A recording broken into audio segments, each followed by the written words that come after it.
Kami di sini di Desa Nangalau memang hidupnya dari hutan, cari makan itu dari hutan. Maka masyarakat itu sadar dengan adanya hutan, di situ kami menumpang untuk berhidup. Di hutan desa tersebut, di situ kan banyak kegiatan yang bisa dan tidak bisa. Yang bisa itu seperti mencari ikan, rotan, madu, dan sebagainya. Tapi yang tidak bisa itu kan menebang kayu kita. Dengan aturan-aturan tersebut, masyarakat bisa menjaga hutan. Bukan hanya 1 tahun atau 2 tahun sampai generasi yang akan datang. Hutan Desa Nangalau seluas 1.430 hektar yang statusnya hutan lindung terletak di Desa Nangalau, Kecamatan Balohilir, Kabupaten Kapuas Hulu, yang hak pengelolaan hutan desanya diterbitkan pada Februari 2017. Dengan adanya hutan desa ini, kami berharap bahwa perekonomian masyarakat ini tetap akan meningkat, sehingga hal ini bisa menjadi salah satu manfaat yang bisa dirasakan oleh masyarakat secara langsung dengan adanya hutan desa ini.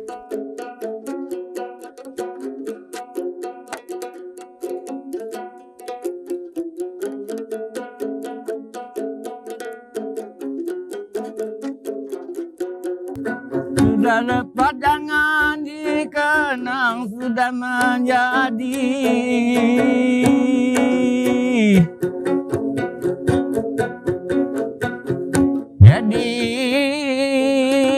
sing orang lain. Kakak itu 245 kakak lah semua. Kalau jiwa itu hampir 874. Luas wilayah administrasi Desa Nangalau 12.600 berapa hektar tuh. Ikan karet itu memang mata usaha masyarakat di Desa Nangalau. Madu kan 1 tahun itu bisa 2 kali panen atau 3 kali tergantung bunga. Jadi itulah pekerjaan masyarakat.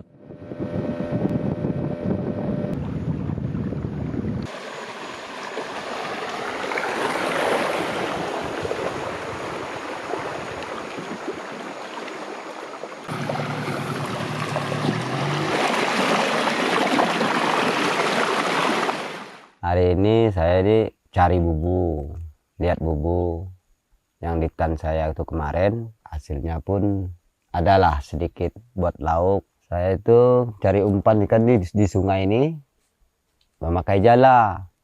Nah, jala anak-anak ikan nanti pakai umpan pancing. Biasanya banyak dia, karena ini kan tempat ikan berlindung sungai ini. Jadi ikan tuh selalu ada di sini. Ini kalau saya dapat anak ikan yang banyak, saya kurung. Saya masuk dalam ini lalu pakai dikurung, disuruh hidup lah ya. Saya menggunakan umpan yang hidup, umpan mati, supaya itu lebih lincah lah perjalanan dalam air itu. Dapat saya pancing itu biasanya ikan toman sama itu ikan kerandang, runtuk, itulah 3 jenis tuh. Ya ada musim. Tergantung air juga. Kalau air ini tidak ada bah hujan, kena hujan, itu agak kurang ikan. Tapi kalau dia tidak ada bah hujan, bisalah memuaskan hasil ya. Kalau air pasang itu alatnya tuh lain lagi, alat tangkap tuh. Itu menggunakan rabai, jenis pakai pancing lah ya. Surut pasang tuh tergantung kita punya alat. Cuma ada satu alat yang tidak boleh digunakan, itu bubu mini. Bubu itu menangkap ikan dari besar sampai yang paling kecil pun dapat. Itu yang tidak diperbolehkan. Karena bubu mini itu bibit-bibit ikan itu pun habis. Ini hutan alam, begitu dia kemarau, dia akan kering. Jadi ikan tuh berlindung di sana. Jadi susah untuk ikan habis. Karena hutan kita masih bagus di atas tuh. Pentingnya kita menjaga hutan ya, supaya bibit ikan itu dapat terlestari dengan baik. Saya mendapatkan ikan setiap hari. Belum pernah jong kata orang ya, pulang tidak bawa ikan. Pulang tidak bawa hasil. Pulang tidak bayar ongkos minyak, tidak pernah. Ya paling sedikit lah ya, anggaplah 300.000 gitu udah Kalau 300 itu 30 kilo.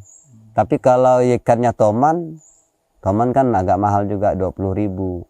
Kalau ikan runtuk kerandang itu cuma 10.000 sekarang. Yang dulu tuh, tapi enggak menentu lah harga. Biasa 12, biasa 13, sampai 15. Pernah satu bubu tuh 80 kilo pernah saya dapat. Cuman ikan piam. Penuh itu bubu. Ini cara ngolah untuk bikin kerupuk kering. Okey. Saya bagi nom dan saya apa di masuk kuning. Saya aku pun dia. Aku.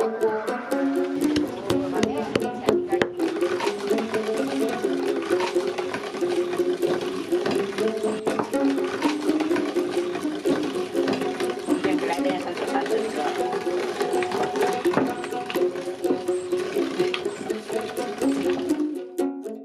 Jenis ikan yang bisa disalai, ikan laes seperti ikan kati, ikan baung, ikan gabus, macam-macam ikan lah kalau disalai.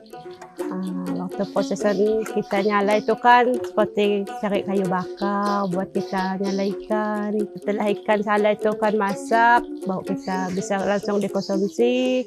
Bisa juga dibikin kita lauk, kata kami dulu kan, bisa dibikin sambal, bisa dibikin masak lemak juga bisa, dibikin kerupuk basah juga bisa, bikin ikan asin juga bisa. Lebih rumit sih kerupuk basah karena terlalu udah kita bikin ikan digiling kan jadul lagi. Kalau sejenis ikan asin kan enggak, begitu kita dapat ikan langsung kita kasih garam, besoknya bawa kita jemur, paling kalau kuat panas tak 2 hari dah kering lah ikan asin kita tuh. Jualnya kalau ikan asin sih di kampung sini kan ada orang yang beli, kerupuk basah juga gitu.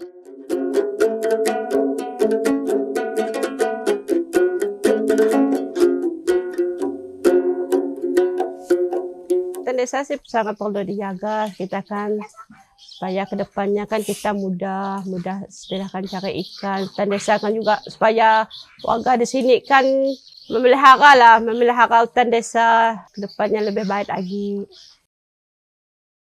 Tetak kayu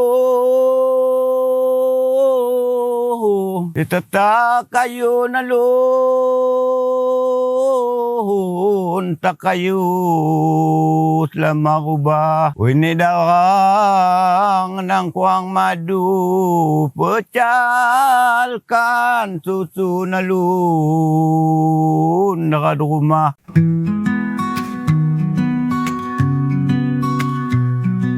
Masyarakat sadar bahwa melestarikan alam itu penting, seperti madu misalnya, berguna untuk perekonomian masyarakat. Jika hutan desa mereka dirusak, produksi lebah atau madu akan berkurang, berdampak kepada perekonomian masyarakat yang juga ikut berkurang. Misalnya rusak hutan desa itu pasti udah jelaslah madu berkurang. Maka sampai sekarang hutan desa itu masih dipertahankan oleh masyarakat karena satu-satunya tempat mengambil madu disitulah yang banyak, yang bagus untuk masyarakat Nangalaut.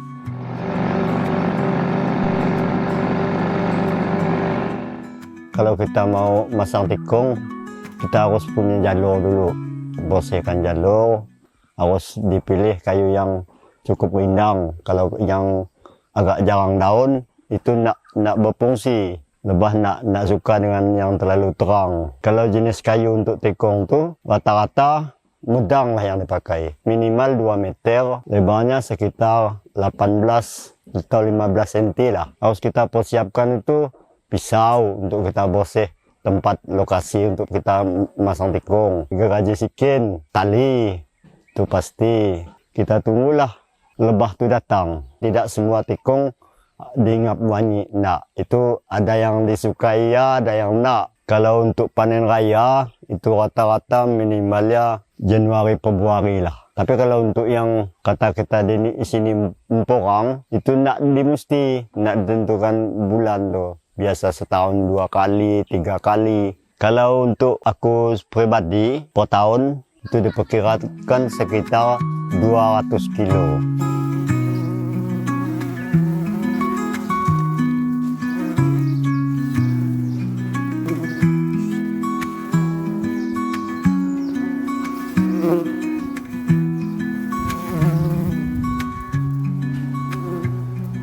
lebah, dia datang tuh pasti mau musim bunga. Kalau bunga udah hampir gugur, berarti dia sudah bermadu. Kalau bunga masih mekar, masih banyak, tuh belum madu. Peralatan harus lengkap. Kalau kita panen malam, lampu harus ada. Udah itu terbauk, tuh asap lah kan. 2 atau 3 orang yang berangkat. Setelah selesai maghrib, barulah kita mulai panen kalau malam. Jadi peralatan yang kita bawa tuh, wadah tuh harus minimalnya ukuran sekitar muatan 10 atau 15 kilo. Paling tidak itu 2 atau 3 cm, madu tuh harus kita tinggalkan, tidak boleh dihabiskan. Apalagi anaknya itu harus dirapikan. Kalau ada yang meren apa, kita rapikan dulu. 10 hari setelah kita panen, kita bisa panen lagi. Kalau siang itu peralatan lebih canggih lagi, pakai topping lah istilahnya. Peralatan baju panjang, selau panjang, harus tertutup rapi lah.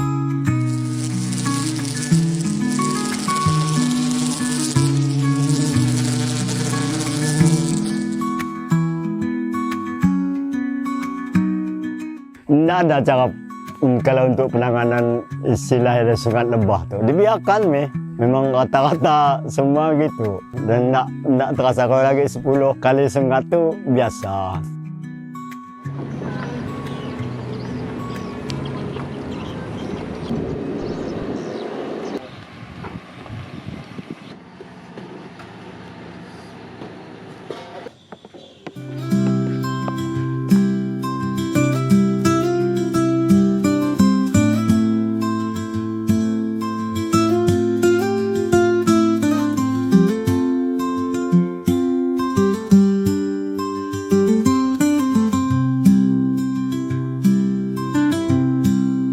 Memang dari keanekaragaman hayati itu memang dah terbentuk wisata alam tuh kan, di danau atau di sungai kan.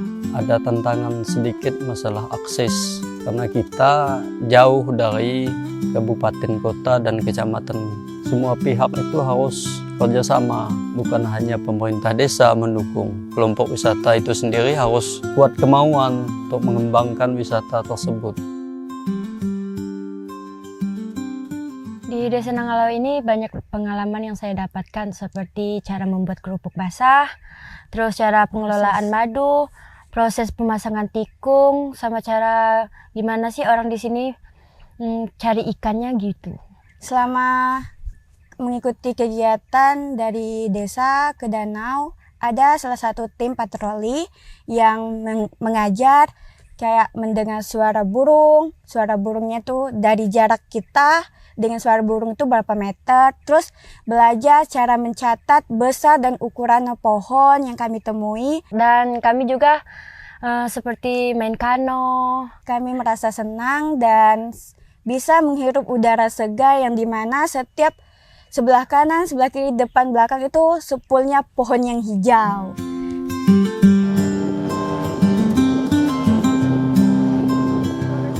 Kita kawan-kawan sudah memasuki HD hutan desa. Sekarang kita ngambil koordinat ya, yang mana kita ngambil pertama memasuki ini ngambil pito. Untuk pito ini adalah informasi untuk keanekaragaman hayati seperti burung, bermacam-macam burung yang kita temui.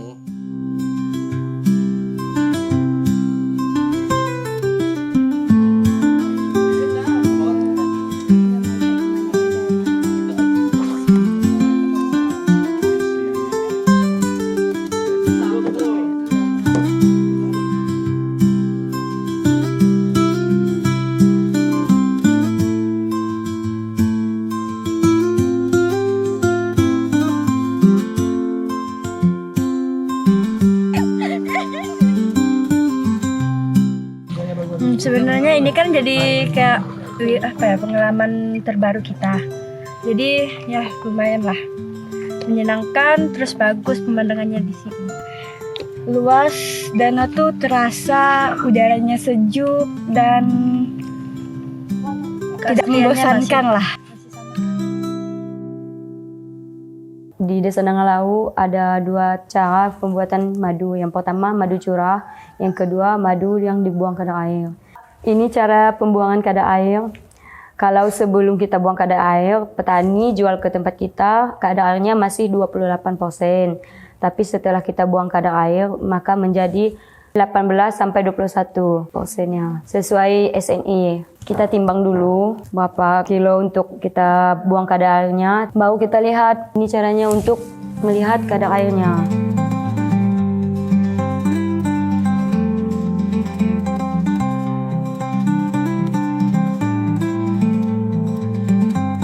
Untuk teman-teman yang di luar sana, jangan lupa kalau di setiap daerah, desa, ataupun di mana itu, hutan harus kita jaga. Karena hutan adalah masa depan kita.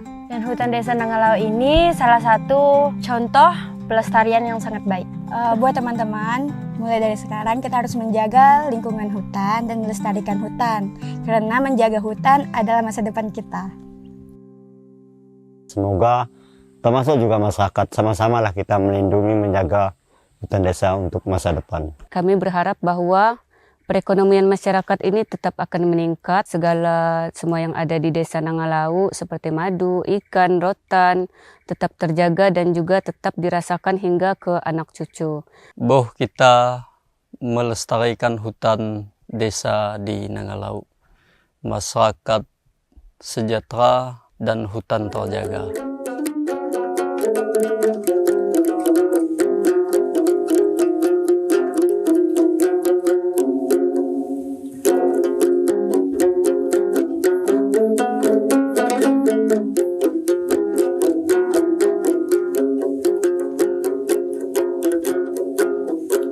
Bataliat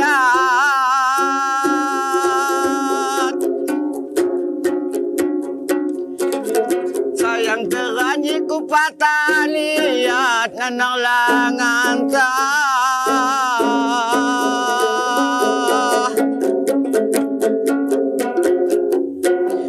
nansa manusun daun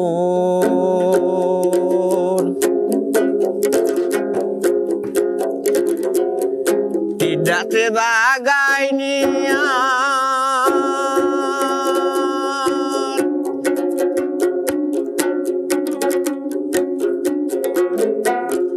tidak sebagai niat biarlah bujang